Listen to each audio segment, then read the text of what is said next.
Welcome back to Routine Rundown, the show where we discuss the beauty industry and our routines beyond what meets the eye. I'm your host, Zoe Weiner, Senior Beauty Editor at Well+Good, and today we're speaking with fashion consultant, former editor, and founder of State of Menopause, Stacy London. She's an all-around icon, let me tell you. This conversation got real. We talked about everything from our generational approach to beauty, aging, and of course, menopause. We discussed the importance of changing the conversation about menopause and the confusion that exists among consumers regarding available options. It should be said, Stacy London is changing the game.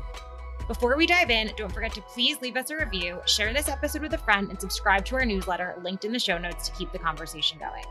Now, let's get into it.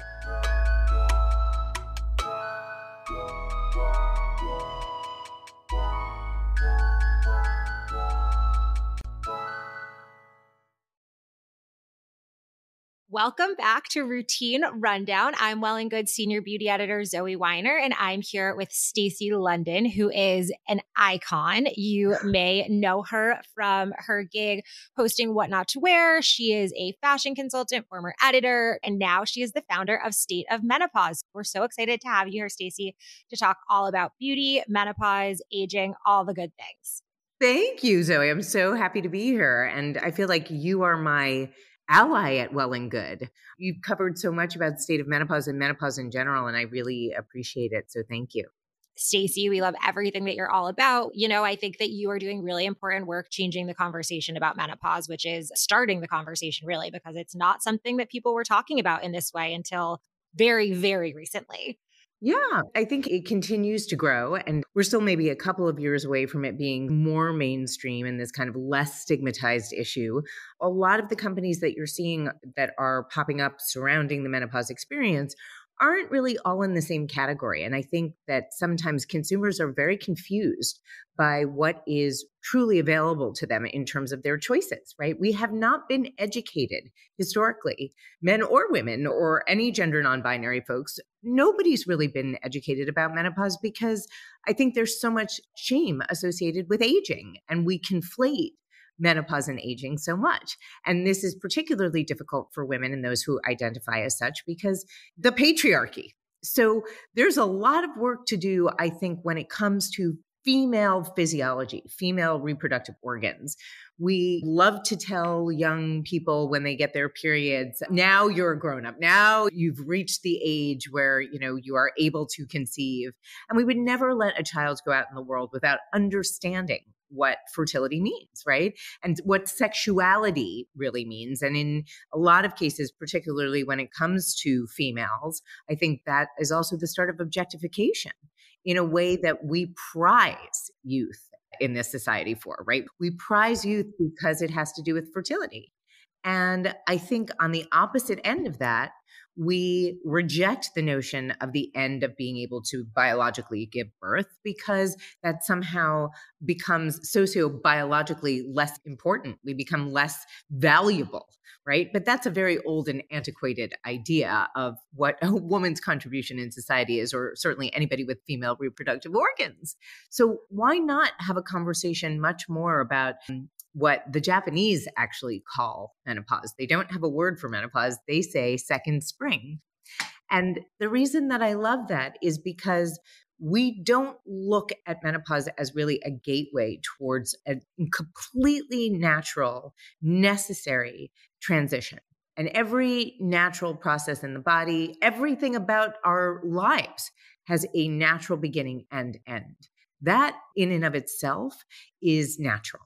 And we don't talk about it as such. We talk about it as like, it's a disease. Oh my God, all the symptoms, it's so terrible. We never turn and shift our perspective a little bit to understand that female physiology is complicated. It's a lot of things happening throughout our lives. But if we were to actually really look at menopause, we could see it as an opportunity for reclamation and certainly a reframe about what the middle of life looks like. Right? When we think about middle age, we're still in the Middle Ages. Like we think that is, you experience menopause if you're coming to it chronologically between 40 and 60, and then you might as well be dead. If you're not, you might as well be, because what use are you? But now we know because of all of the health and wellness education that we've had, we can live well into our 90s, even hundreds maybe. So the idea that middle age, and if you're coming to menopause chronologically, is somehow an ending, yeah, sure, in one sense it is. But it's an unfinished sentence to say that it's an ending. It's an ending that transitions us into a new phase. And that's a new beginning, right? So why aren't we taking more opportunity about that? Why are we not challenging the status quo and thinking about what is going to be best for our health? What is going to allow us to thrive at this stage of life? I love that. And all I could think when you first started talking was, young girls get period parties when they get their periods. Then when you hit menopause, you have your hot flashes, you suffer in silence, you don't talk about it. And it's always been this stigmatized thing. But as you said, women are living longer. Women in their 40s and 50s and 60s and beyond are kicking ass, starting businesses, doing things. It's like, it's not the end that it once was. And I think that that is such an important piece of this conversation for sure. Absolutely. And I agree with you. I think it's not the end that it once was, culturally speaking, right? But really, the fact is, it's never been an end. It's only been perceived that way because really generations before Generation X did not talk about it. There is generational shame there, like just being uninformed, right? Mhm. Not having education. We joke around about the term knowledge is power, but really it is, right? Knowledge is agency. Knowledge is part of the work of how we create our own identities. And there is a huge shift in menopause when you start to feel a little of that hormonal chaos spill over, not just into changes in terms of your physicality, your body weight redistribution happens, you're getting hot flashes, night sweats, insomnia, things like that. But it also has a real toll on your mental health. Mhm. And, when you're having heart palpitations and joint pain and muscle fatigue and food allergies and everything else that comes along with this, yes, that can be very jarring. That can create anxiety. But there's also anxiety in hormonal chaos can create anxiety, can create depression, can create rage. And all of these things happening at once really truly is a gut punch to our sense of identity. Certainly for me, I looked pretty much the same from around 30 to 47. And then all of a sudden, I started to look different. My skin started to lack the buoyancy it used to have, and my hair was getting dry. And I started to get hot flashes. I started to get insomnia. I started to get the menopause belly. And I had all of these questions, and nobody really had any answers. And I didn't know that these things were all connected to one another because we have hormone receptors everywhere in our body. Hormones control everything. And so this idea that there is some upheaval isn't just about what is happening to us physically and emotionally. It's the way in which that's translated into our real lives, which in some ways, a middle age crisis is a trope.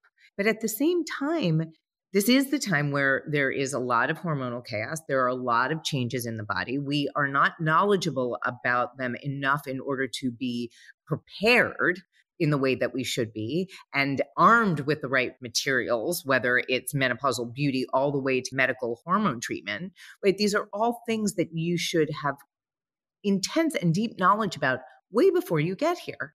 But the fact is, Gen X is leading the charge because we're probably the last generation to experience the shame of menopause and the first generation to be like, okay, enough. Right? We have younger generations that have already taught us through multi-generational mentorship to be more open, to be more questioning. When I look at what young millennials and Gen Z do in terms of breaking down systemic racism, gender, sexuality, ageism is the last bastion of issues. And when you get to ageism, it really is a lot about sexism.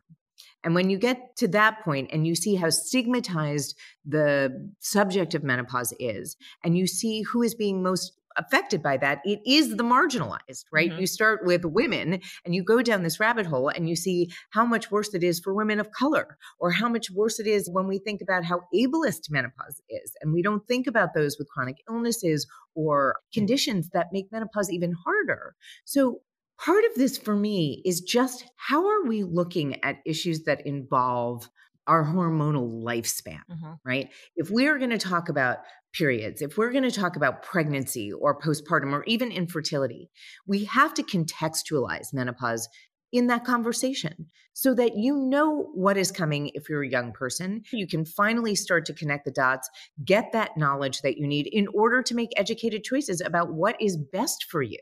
That is, I think, the real sticking point when it comes to this burgeoning industry, let's say. There's a lot of talk about the business of menopause, that it's this $600 billion renewable market. And yet nobody has created a $1 billion valuated menopause company. There's a reason for that.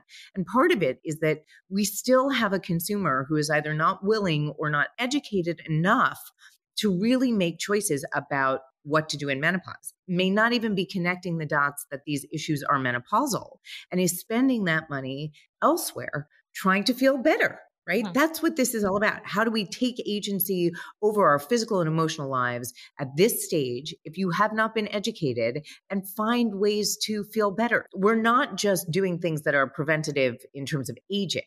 We're doing things that are preventative in terms of understanding hormonal fluctuation and the kinds of consequences that has. Yeah, I think it's so true. And I know that so much of what you've built was really inspired by your journey in this and lacking the resources, lacking the understanding. So can you tell our listeners a little bit about your experience going through menopause and how that led to this conversation we're having? Yeah, I did not know that I was in menopause. My reference for menopause was Edith Bunker yelling at Archie when I was 5 years old, and I thought she was an old lady. Turns out she was like 48 when she started. Doesn't that tell you the difference in style, the difference in the way 50-year-olds look? It's that joke about Rue McClanahan and J-Lo both being 50, right? Crazy. Within the span of 40 years, the concept of a 50-year-old woman is so different from where it was. In a generation, we have managed to really change that trope. And I joke around about the fact that women in their 50s, we walk among you, but you wouldn't necessarily know it, right? So for me, I didn't know I was in menopause. I didn't even know that it wasn't optional. It just didn't occur to me that at the age of 47, I would start to feel so weird. And originally, I thought that it was due to both the physical trauma of spine surgery that I had in 2016. I got my period twice in January of 2017 and never saw it again. But it wasn't until after that, right? Usually after you stop getting your period, after a year, you're postmenopausal. But it wasn't until after I stopped getting my period that I really started to experience all of these different issues that by themselves, or just even, each individual issue, is easily dismissible, right? Feeling tired, feeling anxious, having a tough night of insomnia could be because you feel stressed out or because something's pressing at work or you're fighting with your significant other, right? You don't necessarily recognize that these are becoming chronic problems that are connected to each other. And for me, I had all the biggies. I had literally everyone that you can think of. I had the insomnia, the night sweats, the mood swings, the food allergies, the joint pain, the muscle fatigue, the brain fog, you name it, I had it. And pair that with looking in the mirror and being like, oh, my face is starting to drop and, my ass is melting into my knees. And what happened? My body has changed shape so dramatically. And you start to feel, as I said, and again, I want to be very careful and cognizant. I'm not being callous when I say that I really did start to feel mentally unstable. I couldn't be trusted not to want to throw myself off a bridge because there were all of these things that were taking place. And I thought, oh, this is what happens when you have very extensive surgery on a part of your body that is integral to your staying alive, right? So your heart, your brain, and your spine, there are ramifications around surgeries in those areas because your body thinks that it's dying, right? So that has a traumatic effect. But that took 18 months for me to do the physical therapy and really get back to being strong. And while I was doing that, my father got very, very sick. And we'd already known that he had a heart disease. And they said that he would be okay until he wasn't. And when he wasn't, in March of 2018, it went downhill very quickly. And I started to experience what I thought were sort of sympathy symptoms, ghost symptoms of what my dad was experiencing. So, he had heart disease and I started to get heart palpitations and he would have trouble keeping food down. And all of a sudden I had all these new food allergies. I couldn't eat salmon anymore. Strangely, I've been eating salmon my whole life. What happened? I thought it was because I was so anxious for my dad that it was almost like I was taking on the physical manifestations of grief and fear, right? He would get a rash, I would get a rash. He would get muscle pain and I would massage him and then I would have the same muscle pains. Like it was very weird. At none of this time did I think that any of those symptoms were related to menopause. I thought it was either the surgery, and then eventually my father passed away in November of 2018. And I just assumed that I was, either dealing with the physical or emotional trauma of these two situations, and that this was how my body was managing. This is how I was handling it. Mm-hmm. It wasn't until almost a year later that I really started to understand what had happened to me, that both of those instances, the surgery and my father's passing, probably amplified my perimenopause experience, probably made my symptoms a lot more severe than they might have been. But what I was really experiencing was perimenopause, and I had no idea. Absolutely no understanding. And my friends had started this company where they were going to start building brands of different kinds for white spaces in the market. And I became a beta tester for this brand, State of Menopause. And part of the reason that I was so anxious and excited to become a beta tester was, one, they wanted to make product based on consumer input, which I thought was very important. And two, that it was the only time I'd heard about anybody really starting a company that was over the counter, that was non-hormonal, and that was not contraindicated with hormonal use, that was like directed at the issues of menopause. I really had heard nothing like that. And even though they were starting a lot with the, I'm going to call them quote unquote, easier symptoms of menopause, let's say like dry skin or muscle fatigue or brittle hair, right? I thought that it was a little short-sighted to think of it as a beauty company, right? I was like, menopause isn't really about beauty. Beauty is about beauty. And beauty you can do at any age, as far as I'm concerned. I do not believe in anti-aging anything, because how can you be against something that is inevitable? But menopause and menopause beauty felt different to me. I was like, I want to be careful that what we're doing is really so that it isn't just about how you look, right? I spent my whole career as a fashion stylist saying, look good, feel better, right? But you can't look good if you don't feel good. And if you don't feel good in menopause, you must have tools to help mitigate those issues. And here, at least one company was starting to do that, right? And when they decided that they didn't want to be a consumer product goods company and they didn't want to make brands, I really was devastated with the idea that they were going to sunset the company. It had barely launched. And I thought, okay, look, I know this isn't the entire product roster that I want. I know that I'm going to start cutting some of the products out of this line and reshaping it a little bit to make it less about beauty and more about function. But I have a vision here for what this company could be. And for somebody like me who was not able to take hormones, or for somebody who can't take hormones or doesn't want to take hormones or can't afford to take hormones, there must be products that are affordable and available to help mitigate some of the more annoying issues around this transition in order to empower us to make this transition something truly wonderful. And so when they decided to stop, I was like, no, I'm gonna acquire the majority share here and see what I can do. And it's been about 18 months, and there have definitely been challenges and trials and tribulations, part of which, to be very transparent, is that, I wanted to acquire the company because I thought it was so important to start this in the dark conversation, right? Not a lot of people are talking about menopause yet. I wanted to start it with an answer. So if you said to me, hey, Stacy, I'm having a hot flash, I'd be like, I got you, girl. I got your cooling spray right here, right? But the issue is, as I've found in the last 18 months, it is very hard to break through as a new brand, period, right? We know there's so much noise around consumer product goods, but it's much harder when you have a consumer that may not be ready to talk about this stuff openly. And we want to meet people where they're at.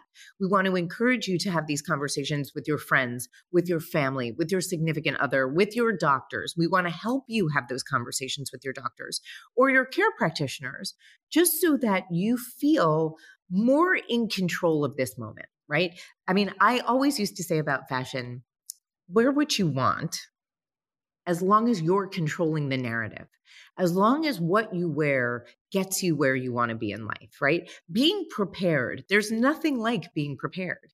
So this idea that if we know more about menopause, if we talk very transparently and openly about menopause, if we talk about the fact that like, hey, your vagina gets dry in menopause, like these are things that then we become to normalize. I mean, the fact is we talk about Viagra and guys not being able to get it up all the time.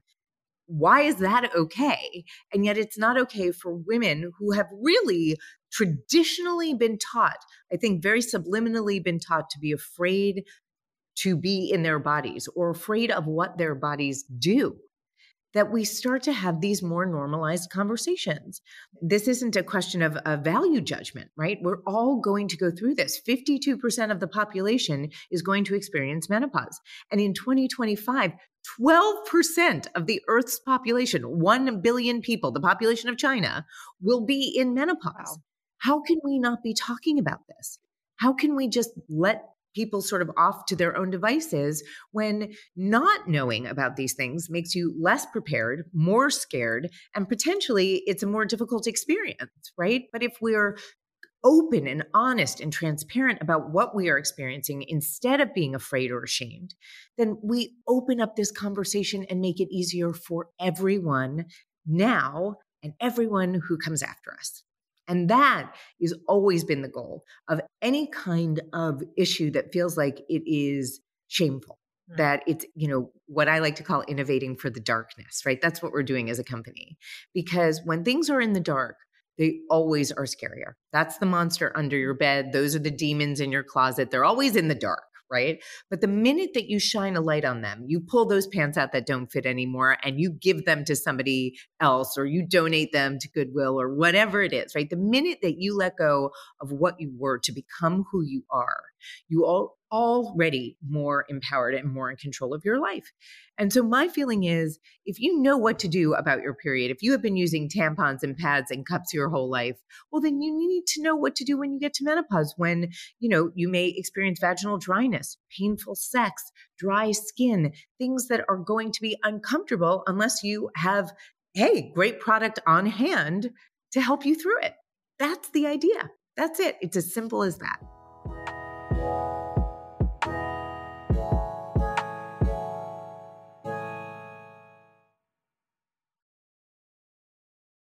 Something that I think is so interesting is that millennials are now entering their 40s. I think I'm a mid-millennial. I'm 31, but we are the oversharing generation. We're the Instagram generation. We're the generation that kind of talks about everything. How do you think that plays into kind of this shifting narrative? I think I would say more than 50% responsible for this really being something. I believe very much that I have been given permission by younger generations and by being friends with younger people to speak truths that I was taught to hide my whole life, right?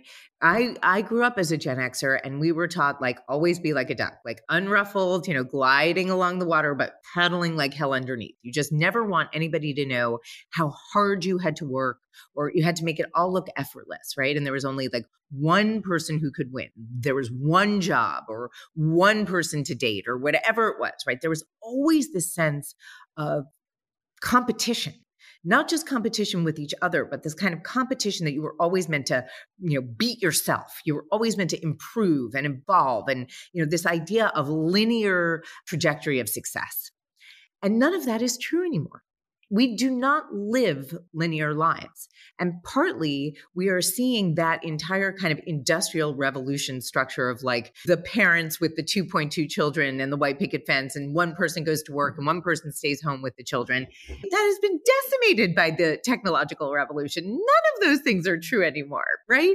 I mean, as we get more expansive about what a family looks like, what a family unit could look like, we know that there are all kinds of variables and variations here, right? It's not like dad goes to work and mom stays home. We don't even have those kind of gender binaries anymore. And the fact is, you don't have to go to an office. We can work from anywhere now. We date differently. We eat differently. We have a completely different set of available tools to us to live life differently. So this idea that you go to school, you get a job, you get married, you have kids, you get a better job, you retire, you move to Florida and die is one that is so antiquated. right? So this idea that we can't have this second spring in a truly meaningful way, to really take a look at the data, to really look at, let's say, women 45 to 55, highest rate of decreased earning potential, divorce, and depression. And I don't think that's by accident. I think we are experiencing hormonal chaos, and we're experiencing what culture has taught us to experience, that we are somehow invisible after a certain point, that, not being fertile really equates to a certain kind of invisibility. All of those things, all of those beliefs are deconstructible. And we can really turn the idea of ageism or the idea of menopause into something other than a joke, and really look at it as an incredible opportunity, a real moment to actually value our age and experience in a way that allows us to, I like to say it's Mother Nature's biological way of insisting that we take a pause, that we refocus our time and energy on ourselves after constantly being caretakers, either to children or to parents. This is that age, right? The fancy agency loves to call it the sandwich generation, but that's because we have pressure on both sides. And, you may be dealing with childcare or elder care, but if you are also being pushed out of your job and your corner office, and because you're a very expensive employee and a 25-year-old will do what you do for a quarter of the price and probably twice as fast, and they're more digitally savvy, that can leave you feeling unmoored.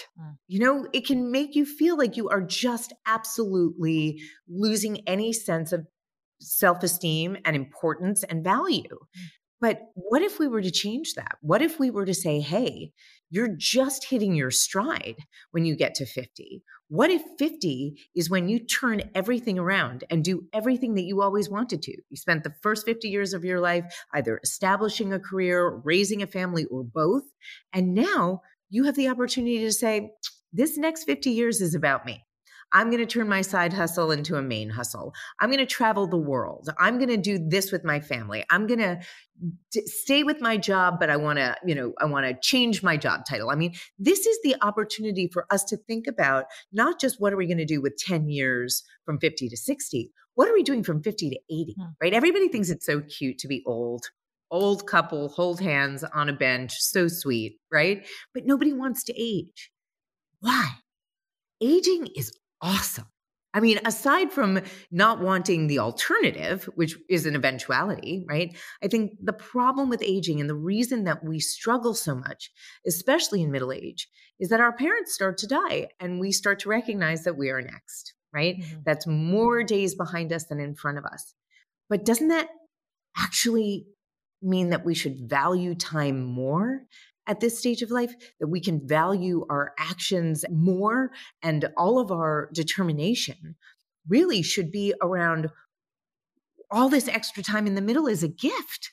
What do we want to do with it? Do we want to pivot? How do we reframe this as a plus? How do we reframe this as wow, we just got an added bunch of time in the middle of life to be strong and healthy and happy? That's a lot different than having more time at the end of life. We always talk about, there's a very big movement, and certainly in talking about chronic illness and death and dying, right?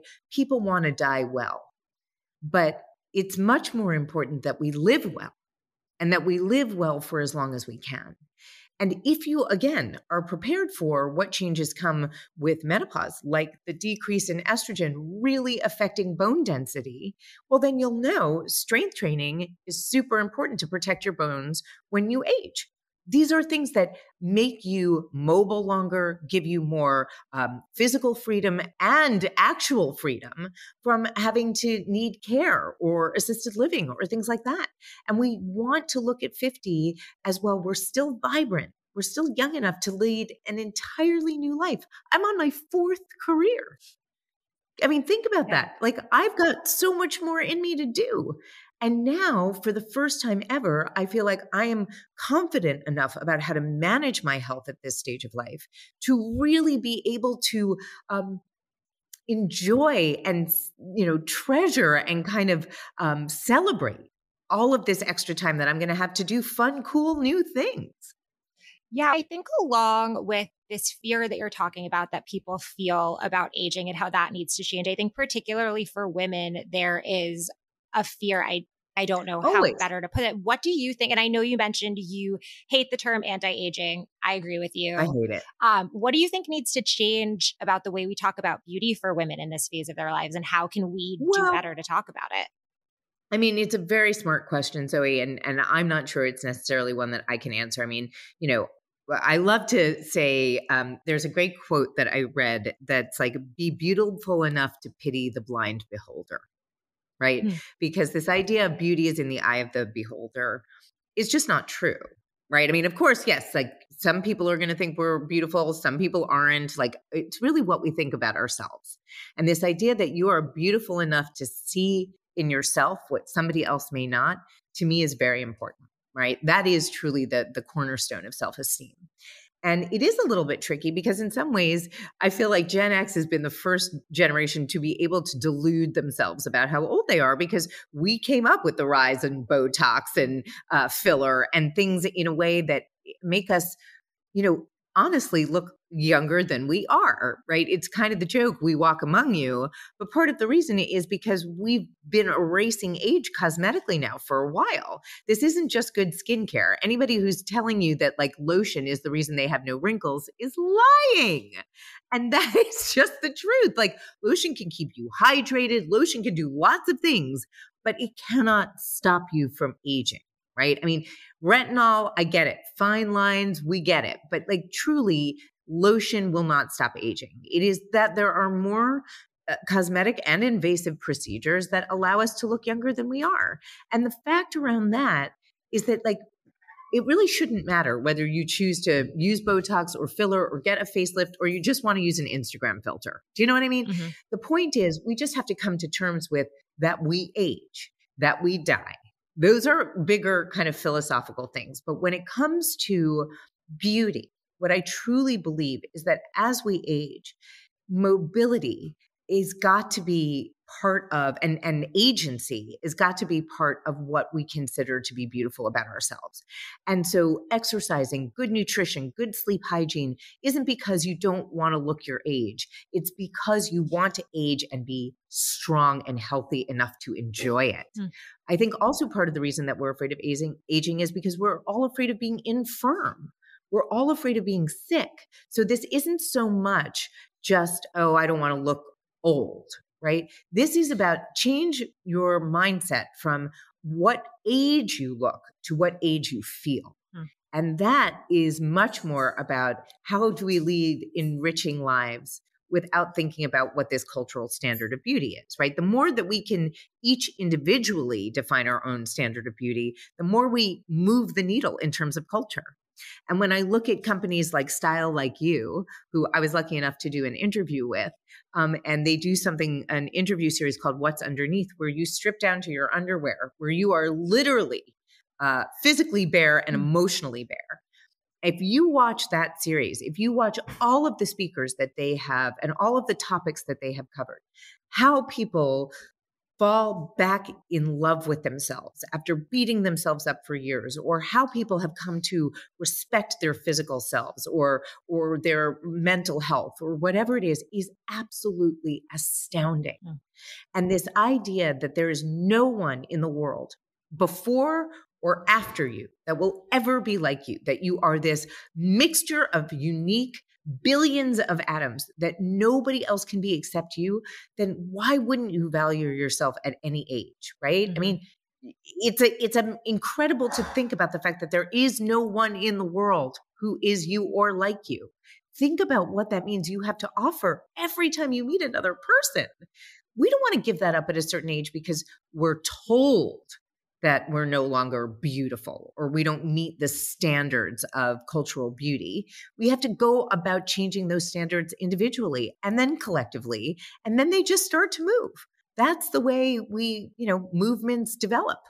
I'm glad we're recording this because I want that to be the alarm that I wake up to every morning. That is like my hype up for the day. Nobody is like you. Yeah. And I love that. But so I imagine that, you spent decades in the public eye. I imagine that there was a lot of pressure, physical appearance related pressure, all of that sort of stuff. How did you get to this point of feeling this way about aging and having this attitude towards not even, I don't want to say acceptance. I don't want to say positivity. It feels so elevated beyond that, your attitude towards all of this. I really appreciate that. I mean, look, I have my days like everybody else, of course, but even when I was on TV, regularly, it's funny, you'll see I'm a roller coaster, right? My weight goes up and down. And if you watch from the beginning of What Not to Wear to the end, you will see that I'm pretty much a different weight in every season. And nobody ever said anything to me. And to be quite honest with you, we were working such crazy hours that a lot of times it was like I gained weight because I just couldn't work out or I couldn't eat healthy. And then there are other times where I was really dedicated to being at the gym and, I just look a lot thinner. But the pressure of being on television really for me wasn't about weight as much as it was that I would get stopped on the street if I was wearing, let's say, sweats, and people would be like, "You're not allowed to wear that. That is what not to wear." And I would say, "But I'm going to the gym. So frankly, it is what to wear to the gym, right? I would not wear this to a job interview." So there was a lot more pressure in terms of always looking stylish that I found much harder than to deal with the pressure to be a certain weight or a certain way or look a certain way. That I experienced a lot less. And we really also made it a distinctive point of the show never to really talk about it was never like you would look so much better if you lost 10 pounds or gained 10 pounds. I mean, we never talked about weight. We always believed, and I continue to believe, you cannot be the best version of yourself if you're not willing to accept exactly where you are, because then you don't know what you're working with, right? If you're not accepting of your physicality exactly as it is, you will always dress it incorrectly. If you are not accepting of your menopausal experience, believe me, it will be a lot rougher. The more you accept, the more you expand, right? That is my feeling. Like the more that you say yes and the more that you say and, right? Which I truly believe, I'm holding up my necklace so you can see it, that more than one thing can be true at the same time. That you can be feeling like, wow, I'm losing my looks from when I was young. That's one way to think about it. Or you can say, I'm in transition and my looks are changing.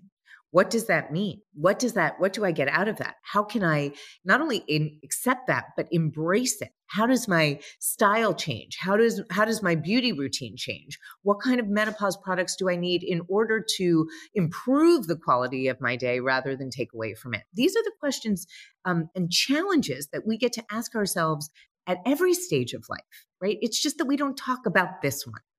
But it's really no different from any other stage. How do you optimize for the best experience that you can have at this stage of life? We have not had longer lifespans in order to be able to talk about the middle being bigger and wider. And now we are. Now we are able to say, hey, 50 to 80, you can't count me out. Not only do I have an expendable income, not only am I healthier than I was 50 years ago at this age, right? This demographic has so much to offer our culture, our society. And for people with female reproductive organs, that is not solely about being able to reproduce, right? We look at any person with female reproductive organs past the age of 40 who maybe is no longer having biological children, but guess what? They're definitely contributing a lot to our society. So this idea, this, sort of antiquated caveman notion that that's what quote unquote women are for is we've so far surpassed that in our culture. So isn't it time to let go of these antiquated ideas of beauty, of what youth and, what do we prize? Youth and thinness and wealth. But there's so much more that we have to offer as humans, especially in terms of our experience with how many days we have been on the planet. Our life experience, whether younger people are like, yes, but I know technology better than you do, is still important. We can't devalue or underestimate the power of life experience and the way in which that helps us relate to each other. So for all the things that I am grateful to millennials and Gen Z for teaching me, I still have stuff to teach them. And by the time they get to menopause, it should be a no-brainer. Every single one of them should be educated enough to make decisions solely based on the fact that they have been educated and that they know what their choices are and that they have agency and therefore are empowered to make those choices. I love that. And now, I mean, I know definitely much better than I think even my mom did, my grandmother did, kind of what's coming for me in future decades. Thanks to work like you. And well, I appreciate that. But also, Zoe, I was going to say, it's even scary when it's like, what's coming for you, right? It does feel like it's still that monster under the bed. And I'll tell you, somebody slapped back at me on Instagram saying, oh, you're using scare tactics. And I said, no, I'm trying to use prepare tactics. I don't want to scare you. And we know enough about menopause to kind of give you all the generalities, all the umbrella, right? Generalities. It's probably going to happen around this time unless it's medical or surgical menopause. Here are most of the common symptoms. But the fact is, bioindividuality plays a huge part in the way that we experience menopause. So you may have very mild symptoms and never actually really go through any struggle at all. Or you may have very severe symptoms that actually like lay you out, or it'll be something in the middle. But I can't tell you exactly how long your symptoms will last or how severe they'll be or what the frequency of them will be. Some people have hot flashes, they go away and come back. So it's really not about that I can chart your exact experience, but I can certainly put you in a place with enough education so that when you start to get to a certain age, you can start to be aware of things that you want to track, right? Mood, period, weight, bone mass, cognitive health, cardiac health. These are all the things that once you've gone through menopause are still going to be the most, I would say, primary and priority concerns, cognitive, bone, and cardiac health. That's until you're in the ground. So we want to make sure that you know all of these things well ahead of getting there. Oh my God, if I had known what my experience of menopause was going to be like, even if I just had some idea, I would have prepared so much more for it. I really would have. And I really would have understood why it's important to start tracking sleep hygiene, why nutrition matters in certain areas, particularly those three that I mentioned. And certainly in terms of sleep, right? And also in terms of exercise, right? This idea that I was on and off and really very sporadic about exercise. There is nothing that cures everything like exercise. Who knew? I mean, you knew. A lot of people knew. I'm probably the least healthy person in wellness, so it took me a long time to figure it all out. No, but I think it's so true. Like there are so many women, we're talking about the retinoids and the Botoxes of the world when really we need to be talking about the mobility, the bone health, the cardiac health, kind of all of these things that are a lot more important. I mean, feeling good and looking good, that is important for its own reasons, but all of these other things seem to supersede that in very obvious ways. And I think, look, Zoe, I think that part of what you're saying is exactly what I've really come to understand. This idea that, you can't look good if you don't feel good. And you certainly can't enjoy and savor your life at any age if you don't have mobility, if you don't have strength, if you don't have sort of clear cognitive skills, right? And I really do believe in neuroplasticity because I went from being a TV host to the CEO of a company for the first time ever. And I really had to learn a lot of new stuff real fast, right? You can learn at any age. You want to keep your mind and your body active. That is part of what this is about, is really just a campaign also to get you not to shrink in menopause, literally, physically, and sort of emotionally, but to kind of, branch out, to embrace new things. This is the moment. And Vogue wrote an article, it was very funny. I was very honored to be interviewed in it, but it was called, menopause is having its moment. I'm like, menopause is not having its moment. Menopause is a movement. And the minute you say that something is having its moment, you're basically suggesting that it won't have a moment. It's only a moment that it gets, right? Instead of becoming part of the firmament. We don't want menopause to be a fad. We want this to be contextualized so that you are getting this medical information from your doctors or your care practitioners, that you have community in order to have these conversations with friends and colleagues, and that your workplace is supportive of this stage of your life, and that your family understands and is supportive of this stage of your life.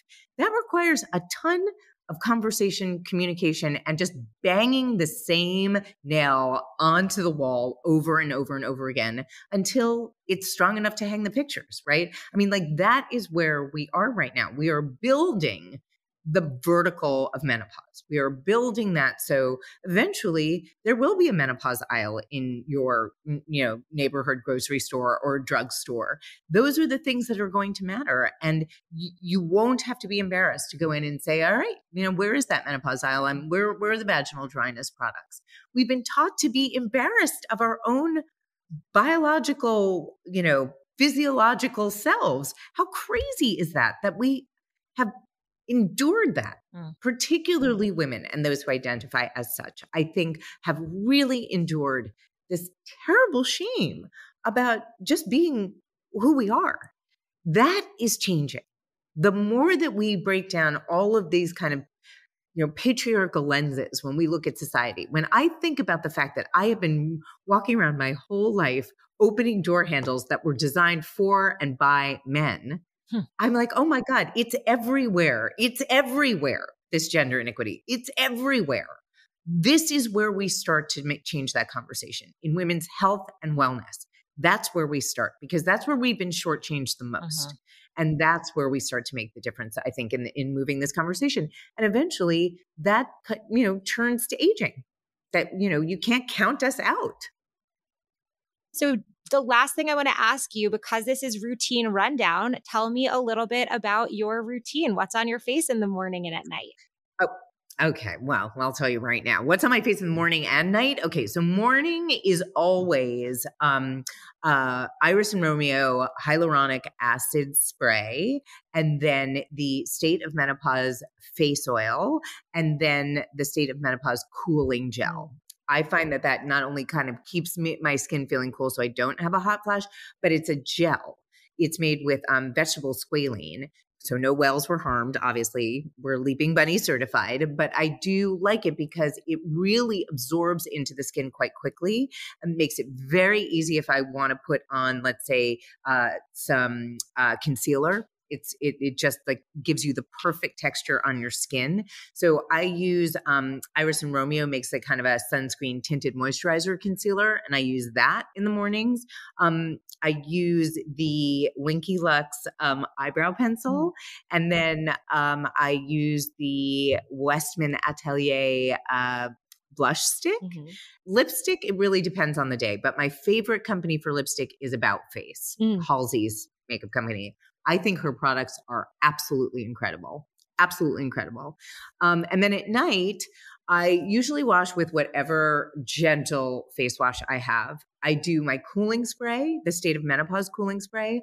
I do the face oil. And then depending on how dry it is, I will either do the cooling gel again, or I'll use our facial moisturizing cream.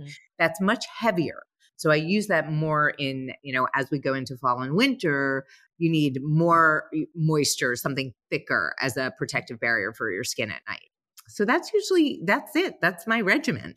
We have so many of the same products. I use the Iris and Romeo, the About Face, like all of it. I love it. Oh my God. See? And we're like, look at that multi-generational in common. I love that. Well, amazing. Stacy, thank you so, so much. This was awesome. I mean, if anyone in the beginning did not know why you were an icon, I hope that this conversation proved it, because it's just the best. So thank you for this. Thank you for all of your work in menopause, and you're really making this phase feel a lot less scary for those of us who are on our way there. So thank you. Oh my God, Zoe, thank you so much. Thank you for having me. And thank you for saying that, because really menopause isn't scary. And if we take the opportunity to look at it as the opportunity that it is, I feel like, oh God, I mean, that's an idea that could actually change the world.